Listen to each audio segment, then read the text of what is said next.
Hi, it's Nigel K's tomato growing video. We're now into the third week in July, and as you can see, it's been 2 weeks since our last video.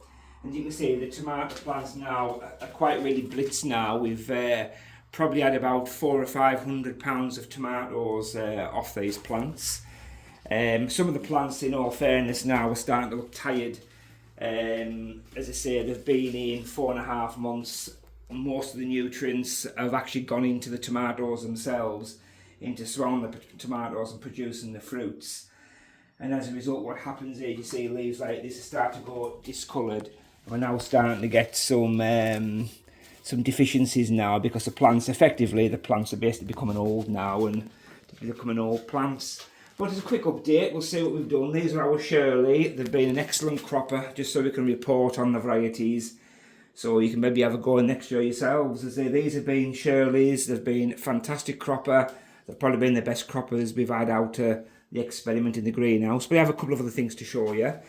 These 6 plants are our money maker. Again, good old tested variety. These produced plenty of tomatoes. They've done well. Maybe not quite as well as the Shirleys, but yeah, still a variety, still worth growing. And as I say, these next 6 were our Alicante. Yeah, again, we've had plenty of these. Even these top trusses, you know, they're still full.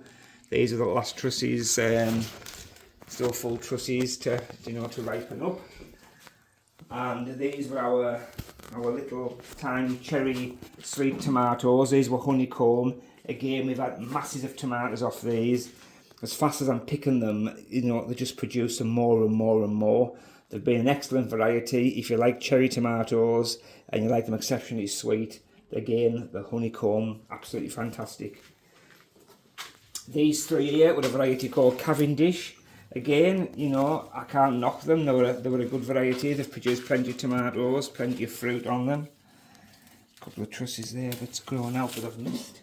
Anything like that is grown at the end of the trusses, take it off, because effectively it's just taking the goodness out of the tomatoes and just stopping them swelling. Again, these last ones here, these are Panboy. Again, beautiful. We've picked quite a lot of these top trusses. These top trusses again have formed well. The colour's nice, so these are a very, very good, exceptional variety, and they're probably, you know, in the same league as what Shirley's are. Excellent variety. The plants still look well. They're green. Yeah, they've been a great variety to grow, and I'll certainly be growing them again next year. Some ones hiding back here as well. Again, you can see plenty on them, plenty of red tomatoes.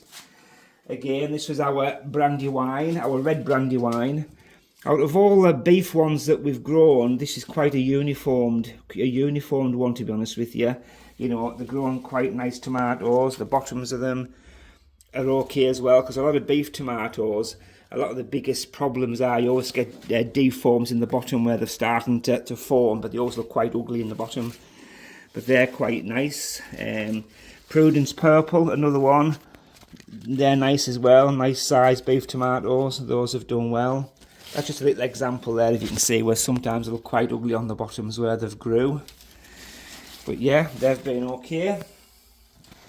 These are our pink Brandywine. Again, you know, nice sized tomatoes. You can see that top truss there. Plenty of tomatoes there growing. They've done really, really well. So quite happy with those, and we'll probably do those again. This is a little one called Sun Gold. I just had one plant I picked up at the garden centre. Again, this is, you know, right up the top truss. That's done exceptionally well. You know, a nice plant, nice tasted fruit, a nice cherry variety. This plant here, I haven't shown you this one. This is one I picked up again at the garden centre, and I put in a pot with a mixture. I've been feeding this on something different, so this has been an experimental one, this one. I'll tell you about this. This variety is called Maisie. Excellent variety. Just look at that truss there. Exceptionally heavy cropper, even right up to the last truss. And these bottom trusses round here, if you come, I'll show you these ones here. Just look at that. Absolutely excellent, absolutely beautiful. I've had to support them because there's that much weight, and the fruits are beautiful. Even this first truss down the bottom here, as you can see there, absolutely beautiful as well. And the thing I've done different with this, I've done with none of the other ones, is I was given this feed to try. This feed is a tomato food. It's 6-12-12 and it's a pellet variety. It's a pellet tomato feed and the NPK is 6-12-12. It's a slow release. It contains what you'd expect it to do: 6 nitrogen, 6 phosphate, 12 potash. But it also contains, the pellet also contains calcium. It also contains trace elements, and it also contains seaweed. It's just something new out. As I say, I've been asked to try it, and it's absolutely, you know, so far, as you can see, I've only used this pellet on this particular plant. So it's grown in my standard mixture in a poly pot, and as I say, I've been putting the pellets on once a week and just watering them. So effectively I've been eradicating all the other feeding programs that we've did on the rest of them. But this one here, as I say, I've just been using this pellet. So we'll keep eye on it. Over the next 2 or 3 videos, I'll keep showing you the results. But as you can see, absolutely fantastic. Another truss down there, just full of tomatoes. You know, there's absolutely loads on it. I've never actually seen as many tomatoes. The variety is Maisie, and the only thing they've had feed-wise is this pellet. So you put the pellet on once a week and you just water in. It just saves a lot of messing around with feeding. So we're going to, as time goes on, we're going to have a good look at this pellet. We're going to use it, and then we'll probably do some bigger trials with it next year. But it is available to buy. I can give you some details about that in a later video. But as you can see, for what I've shown you on this plant here, this is an absolute fantastic feed. It contains no animal wastes, it contains no chemicals, it's plant-based, and that little granule there contains everything. It contains the full NPK, it contains seaweed, it contains trace elements. It's, you know, it's really, really good. Now, something else I haven't shown yet, people say to me, what about growing in coir? So what we've done here is we've got 2 plants here, and the mixture is just a coir mixture.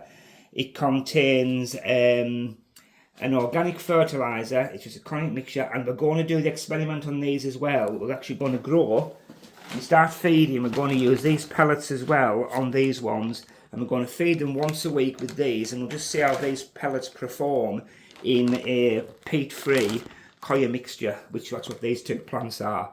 So we're going to monitor these 2 plants over the coming weeks and videos.